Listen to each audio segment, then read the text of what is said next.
राष्ट्र गौरव पदयात्रा का सुजानपुर शहर में पहुंचने पर शहरवासियों ने स्वागत किया।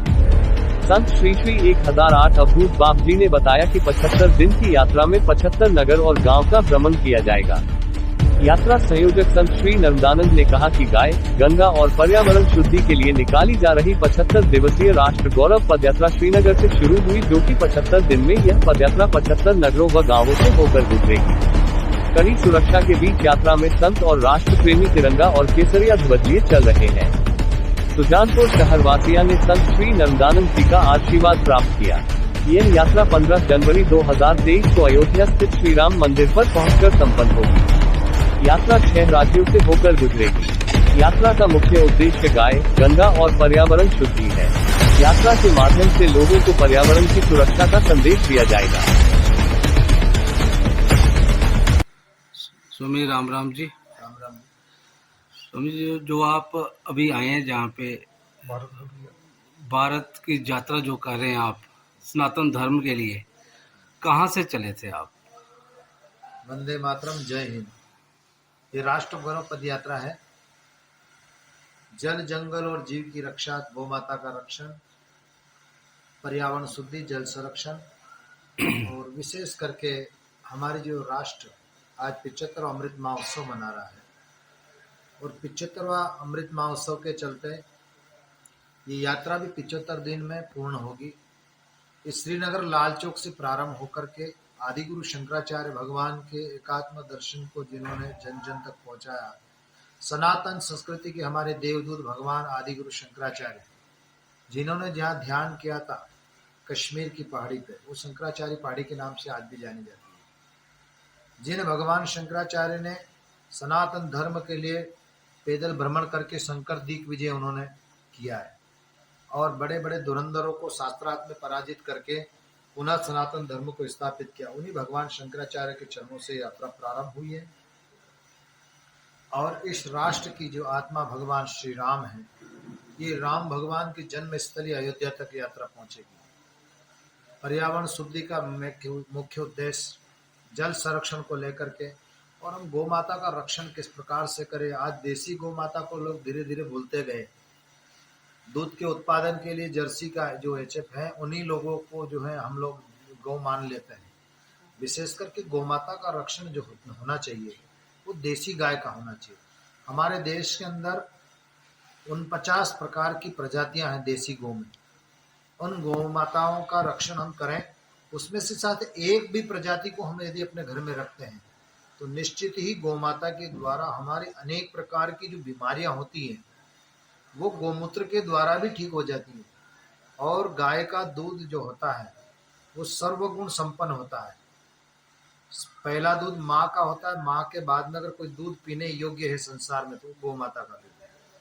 और गाय के जो कंदोला होता है, ऊपर का जो गर्दन के ऊपर एक हिस्सा होता है उठा हुआ, उसको हम कंदोला बोलते हैं। उसके अंदर केतु नाड़ी होती है जो भगवान सूर्य से विटामिन डी लेकर के दूध के माध्यम से प्राणी मात्र के अंदर पहुंचाती है। उसी केतु नाड़ी पे ऊपर हम अगर हमारा सीधा हाथ को घुमाते हैं तो हमारा जो ब्लड प्रेशर अगर लो होगा तो फास्ट हो जाएगा, और फास्ट है तो उसको नियंत्रित करेगा। ये गौमाता के अंदर एक विशेष ताकत है। हम जैविक खेती की ओर अग्रसर हों, क्योंकि कीटनाशक दवाइयाँ खा खा के हमारी जो संसार के अंदर आज भारतवर्ष के अंदर इतनी बीमारियां जो फैल रही हैं, उसके ज़्यादा जो जिम्मेदार कोई है तो ये कीटनाशक दवाइयाँ हैं। जो फर्टिलाइजर का उपयोग कर करके हम लोग जो है पूरी तरह से इस भारत के अंदर प्रदूषण और ये जो हमारी जहरीली दवाइयाँ खा खा के जो बीमारियाँ बढ़ रही है, उसका कारण ही जो है फर्टिलाइजर है। हम जब तक गौ माता के गाय के गोबर और गौमूत्र के द्वारा जीवामृत और जैविक खेती की ओर नहीं आएंगे, तब तक हमारा उद्धार होने वाला नहीं है। तो इन्हीं उद्देश्यों को लेकर ये राष्ट्र गौरव पद यात्रा 4 नवंबर 2022 को श्रीनगर से प्रारंभ होकर के 15 जनवरी 2023 को श्रीधाम अयोध्या में जाकर ये पूर्ण होगी। इसमें जम्मू कश्मीर, पंजाब, हिमाचल प्रदेश, हरियाणा और दिल्ली होते हुए उत्तर प्रदेश में यात्रा पहुंचेगी। 5 से 6 राज्यों में होकर के इस यात्रा का भ्रमण होगा। 1600 किलोमीटर की करीब यात्रा है और 75 दिन में पूर्ण करने का लक्ष्य रखा है। जय हिंद, वंदे मातरम। ठीक है, बढ़िया। अभी मैं ये पूछ लेना कि छोटे छोटे 2 सवाल पूछ लेने हैं। हाँ हाँ हाँ, क्वेश्चन कर लीजिए।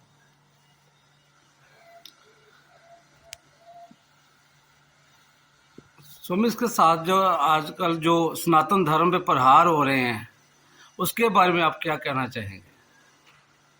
देखो, सनातन धर्म जो है वो आदि काल से, जब से पृथ्वी की रचना हुई है, सूर्य और चंद्र जब से है, और जिस समय से कोई अगर धर्म है वो है सनातन धर्म। और हमारे सनातन धर्म के अंदर हम मनुष्य जो कहलाते हैं, जैसे मनुष्य प्राणी मात्र कहलाते हैं, जीव जितने भी हैं उन जीव की रक्षा मनुष्य के द्वारा ही की जाती है। जिसके अंदर मानवता है वही सनातन धर्म है, क्योंकि मानवता सनातन धर्म के अंदर सर्वे भवन्तु सुखिनः की भावना से हम लोग कार्य करते हैं। सनातन धर्म के ऊपर कितनी भी बार आक्रमण हुआ, सनातन धर्म पराजय नहीं होता है, परेशान हो जाता है, लेकिन इसका कभी पराजय नहीं होती है। जब जब भी हमारे देश के अंदर असुरों ने भी आक्रमण किया है, आतताइयों ने भी किया है, और वर्तमान कलयुग के अंदर जैसे विदेशी शक्तियों ने आकर के आक्रमण किया है, और राज्य करने के बाद पुनः सनातन धर्म की स्थापना होती है। तो जब जब धर्म की हानि होती है तो किसी न किसी रूप में परमात्मा अंश रूप से आकर के उस धर्म की स्थापना करते हैं। जैसे भगवान द्वापर में भगवान श्री कृष्ण आए, सनातन धर्म को पुनः स्थापित किया, और गीता जैसा जो हमारे आर्ष ग्रंथों में सबसे महत्वपूर्ण ग्रंथ कहा गया है, यदा यदा ईश धर्म से ग्लानि भवतु भारत, भगवान ने जो अपना महावाक्य कहा है, उन भगवान श्री कृष्ण ने भी सनातन धर्म की स्थापना की। और जब भगवान कृष्ण के जाने के बाद में 3000 वर्ष पीछे भगवान शंकराचार्य का प्रादुर्भाव हुआ, और उन शंकराचार्य भगवान ने ही सनातन धर्म के लिए पुनः अवतार लेकर के सनातन धर्म को स्थापित किया। आज वर्तमान में अनेक प्रकार से लोग अपने अपने मार्ग बना करके और पंथ बन गए। पंथ निरपेक्ष हो सकता है। हमारे देश के अंदर हम लोग कहते हैं धर्म निरपेक्ष, धर्म कभी निरपेक्ष नहीं होता, पंथ निरपेक्ष हो सकता है। परंपरा जो है पंथ की होती है, धर्म की कभी परंपरा नहीं होती। धर्म तो एक ही है, धर्म न दूसर सत्य समाना, आगम निगम पुराण बखान। जो धर्म है वो जो है सत्य ही धर्म है, और सत्य कभी दो नहीं हो सकता, सत्य हमेशा एक होता है। ठीक है, तो सुजानपुर में आने पे जो आप आए हैं, क्या जहाँ पे भी ज्ञान गंगा होगी, कोई सत्संग वगैरह होगा आपकी तरफ से?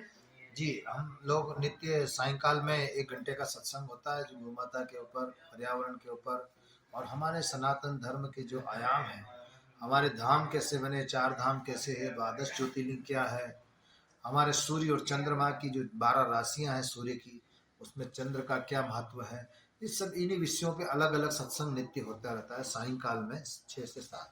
जय हिंद, वंदे मातरम।